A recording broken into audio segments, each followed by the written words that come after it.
Sure.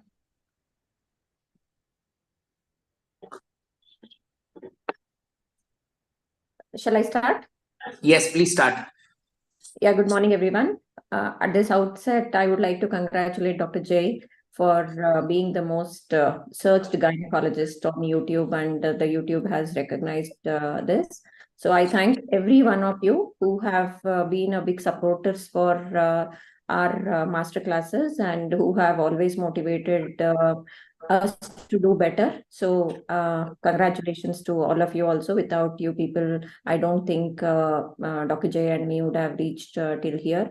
I congratulate Dr. Jay again for this wonderful, wonderful achievement, which I think no gynecologist has been able to do it, probably even in Asia.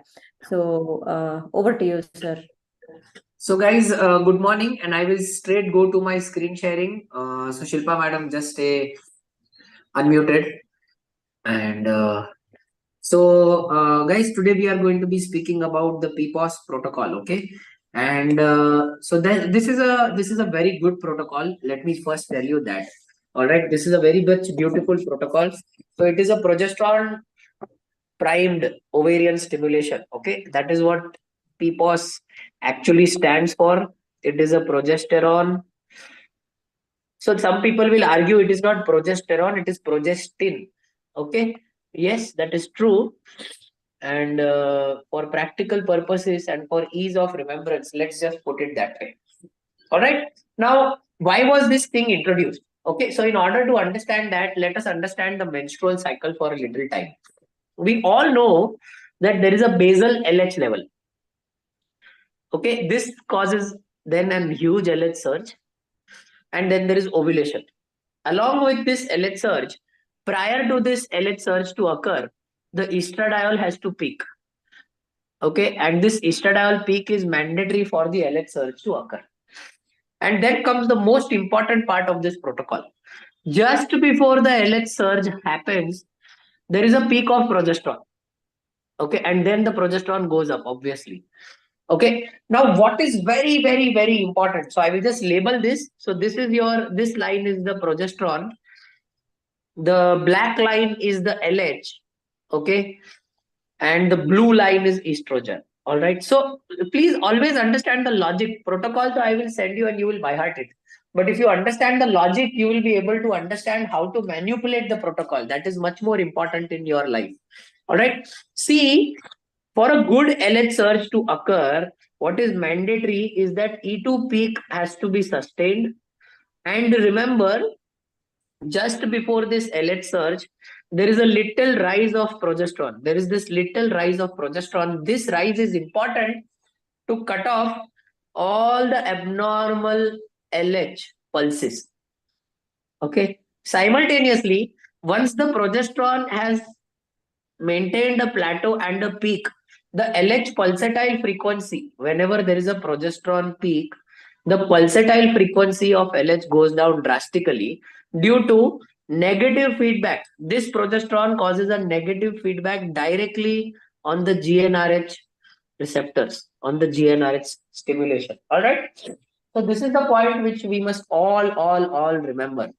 As a result of this, it's so simple that whenever you want to do a progesterone primed stimulation, I will go to my screen sharing again. Whenever you want to do a progesterone primed stimulation, it is so simple. You need to ensure that progesterone stays in this range. Progesterone stays in this plateau range. So whatever progesterone you use has to be in a plateau range. Okay, so it has to maintain its concentration throughout the cycle. When it maintains the concentration throughout the cycle, LH pulsatility goes down. But when LH pulsatility goes down, there are two important things which happen. One, it affects the endometrium very badly. Okay. And second, it will always form a defective corpus luteum. Okay. This is your take home point of this session. So that means whenever you are doing a progesterone primed stimulation cycle, effect number 1 is going to happen and effect number 2 is going to happen mandatorily. And in both these circumstances, you must be doing this treatment only if you are doing freeze all. Please remember this. This is your most important take home point. The commonest doubt which I get asked by people is that, Jay, I have given a progesterone prime stimulation cycle. Can I do embryo transfer in the same cycle? Remember, this is important for you. The logic behind this is simple. You have a defective corpus luteum and a defective endometrium. You have to do a freeze all cycle for this. Okay, this is important to understand. Also, when it comes to progesterone, always people want to ask this question. Okay, we understood progesterone. So now which progesterone shall we use? Okay, which progesterone shall we use? Now remember, you must use the progesterone which has maximum progesterone effect. Okay, which is mild, which is non-androgenic. Okay, this non-androgenic word is important because if you have androgenic component coming inside the progesterone, it will simply go and affect the oocyte quality. Okay, it will affect the oocyte quality. So you have 3 commonly available progesterones. One is medroxyprogesterone acetate. Second is norethisterone, which is also commonly available as registrone, primilute, whatever. And then you have dufastone. Okay, so now out of these 3, which one to choose? Norethisterone unfortunately has an androgenic component. Okay, dufastone is a retroprogesterone. Okay, so the receptor mechanism of dufastone is different as against traditional. Norethistone has a higher androgenic component, so that is out. So again, your drug of choice becomes medroxyprogesterone acetate 10 milligram. Simple. Give your 10 milligram dose daily in the morning. Now I'll come to all that. Why morning? Why evening? But this is a standardization which we have done. So I will tell you very honestly that I have attempted approximately. I just checked my data in the morning. We have done 233 cycles with PPOS. Okay, progesterone primed ovarian stimulation. Okay, and then it is basically as a replacement of your antagonist cycle. In order to replace the antagonist, that is your thing. So a lot of times people say antagonist ka cost is very high, which is why I want to go to PPOS protocol. But in India, the average cost of antagonist which you get is 300 rupees. So I personally do not think, 4 shots comes to approximately 1200 rupees. So I don't think in India cost is an issue. But this has been propagated in countries where antagonist is very, very expensive. In fact, if you look at most of the other countries, antagonist is around 7 to 12 times more costlier than India. So for them, cost is a big thing. Okay, and that is why they have tried this. A lot of people in India are doing this. I really congratulate them, and they are getting fantastic results. This is not a lecture to tell you, that whose results are better as compared to whom. All that is not something which we want to discuss. You want to use this protocol, I'm going to be acting as a guidance because I really like this protocol. It is very convenient. It is so convenient that your nurses know they are going to be the happiest with this protocol. Believe my word on it. All right. So I have approximately 3 more minutes where I'm going to be drawing this entire protocol for you, like how I have always done. And what are we going to do is we are going to draw the menstrual cycle. So day 2 or 3, the patient has come to you. Day 4, day 5, day 6, day 7, day 8, 9, 10, 11, 12, 13, 14. Okay. So basically, you have started your HP-HMG. Now, this is your normal thing, right? You have started HP-HMG to the patient. Let's say 300 international units. So you have given your HP-HMG on day 2 or day 3, day 4, day 5, day 6, day 7. All right. Please just standardize it this way. Okay, obviously you are also going to give it day 8, day 9, day 10, day 11. Now, in a traditional antagonist cycle, these 4 days, okay, I will just draw it so that every one of you can understand.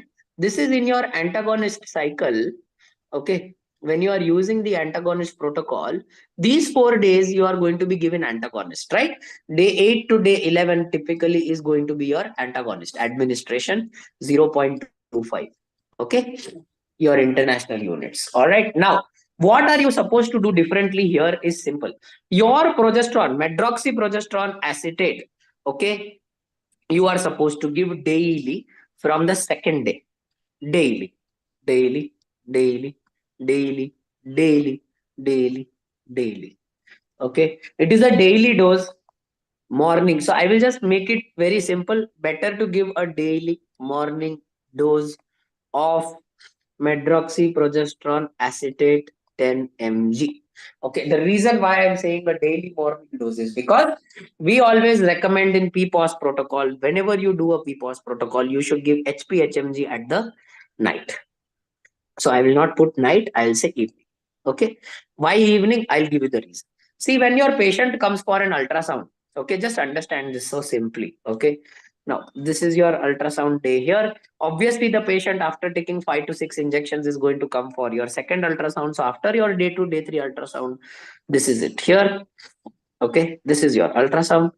Now, after that also the patient is going to come on day 11. Okay, and usually this is going to be small follicles here. You are going to have small antral follicles. On day 8 it is going to become 12 to 13 millimeter follicles, and let's say on day 11 when the patient has come to you for an ultrasound, it has become 17 to 18 to 19 millimeter follicles. All right. Now, if the patient has taken the morning dose of medroxyprogesterone acetate, you can still give the evening dose as a trigger. You need not give that particular dose. And if in case you want to give a particular dose of HPHMG in the same day evening, you can still do that, so that you have a lot of flexibility when you give morning medroxyprogesterone acetate. Okay, that is the reason. If you give it in the evening, your trigger timings will get shifted and you will not be able to do ovum pickup in the morning.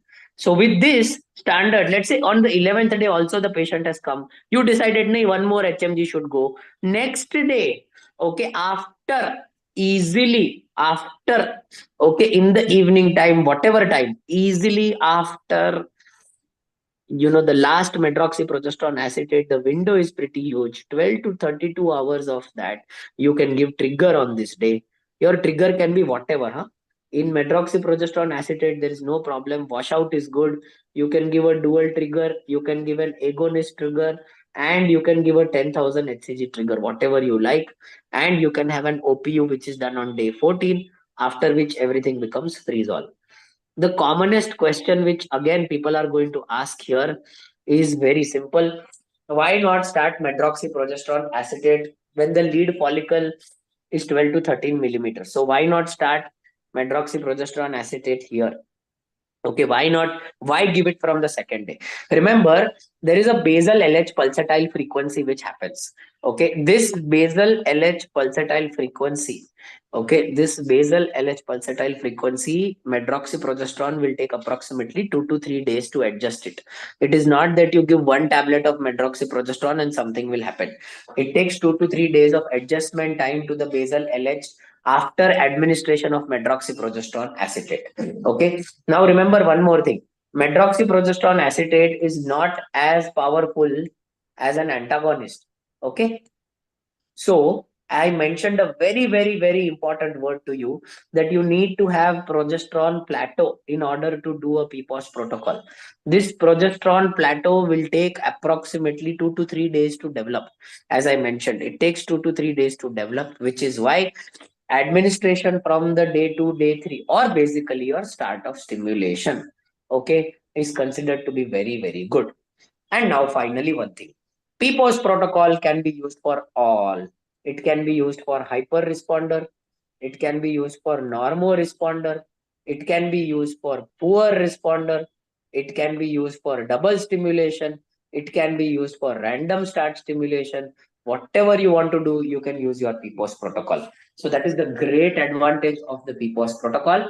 But if you ask me privately and personally, though there are people who say they have never noticed it, in my humble opinion and in my limited experience of doing approximately 233 cycles, as I have mentioned, what I have seen is sometimes the oocytes which are retrieved after a PPOS protocol, they are slightly stickier.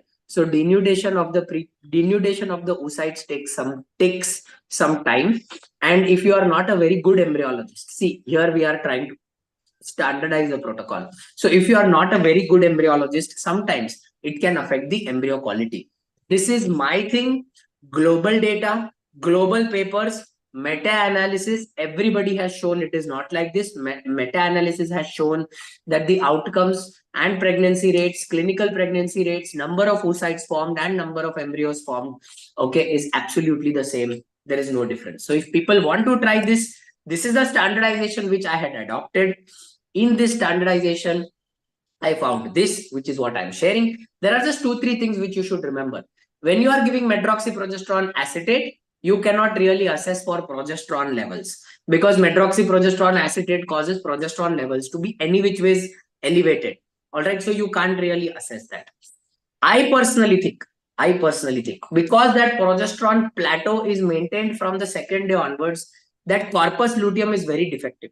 Okay, and because that corpus luteum is very defective, this is what I have seen. Okay, on time lapse, when you cultivate these embryos for PPOS protocol, when you cultivate these embryos for time lapse, the amount of blastocysts which are ultimately formed are slightly lesser. Okay, but this was one of the reasons why I abandoned it.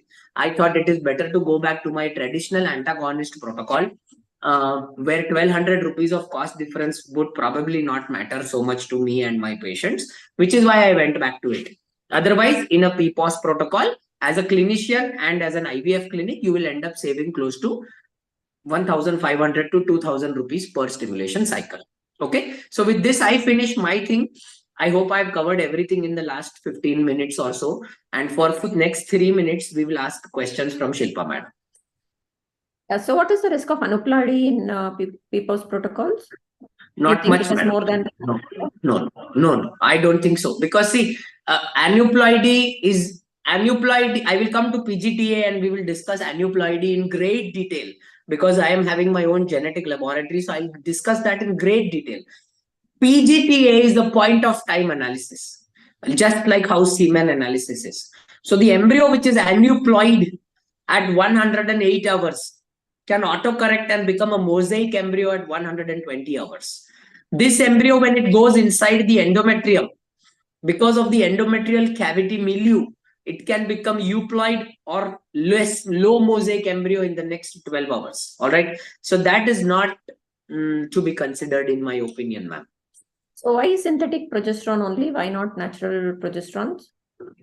Oh, the washout time of natural progesterones is very, very high, and very high first pass metabolism. For example, if I am giving oral, let's say sustained release any progesterone, no, 80 to 95% of it will get washed in the liver itself. So the peak of plateau, see, always remember, when you want to do something, you are looking at that progesterone plateau, which I explained. This progesterone plateau becomes defective when you are using utrogestan, dufastone, anything, anything else. And the best progesterone plateau is actually given by regesterone. But regesterone has a androgenic component. If you look at the molecular structure, it has androgenic component. It will affect the oocyte quality. So that's why MPA is better. Okay, and do you adjust the dose based on the patient's weight? The progesterone dosage, like, or it is standard? Honestly, just standardize it to 10 milligram. That is something which is good. Nurses are happy about it. Patients never forget to take it. Okay, and do you consider age as a factor? I know you said that it can be used in all responders, but do you consider age to go for, or to suggest not to do PPOS protocol? No, but just remember one thing. It is not, my personal experience is this, okay? It is not a proven experience. This is just off-label, least level of evidence, personal experience, which says that when you use it in low responders, it is not that great. Because in very poor responders, no, already that oocyte milieu is a little defective, okay, in that poor AMH patients. So not very great in that matter. So LH suppression, have you done any kind of comparison between PPOS protocol and regular ANTAG, where you have checked for how much LH suppression? Because ANTAG is very strong and progesterone is not the gold standard. All the data and all the papers, what they suggest? PPOS is non-inferior study. Understanding? It never establishes superiority. I can't tell you that, Jai is as powerful as Shilpa GB. That's not going to happen. I can only say that there is a non-inferiority study which proves that he is as powerful, because that gold standard, no, is antagonist, madam. Yeah. So did you observe that the number of days of stimulation is more with PPOS? Maybe by 1 day, but not very much difference. Just by 1 day, but it is insignificant. Okay. And so if we have to do a FET on that patient, I mean, I know majority are doing You can't PPOS. Next cycle only. FET is next cycle only. So can we do it next cycle, or do you suggest to give a break for one cycle and then do the FET? No. Next cycle is okay. Washout time for medroxyprogesterone is 4 days to 5 days. So if we want to do a dual stimulation, it's okay with PPOS protocol, right? Absolutely okay. And do we do a PPOS again, or do we do the regular antag in the second? You can do the PPOS again. You can do the PPOS again. No problem in that. Okay. Yeah. I think I have come to the end of my questions. So the rest we will see how we need to tackle the questions.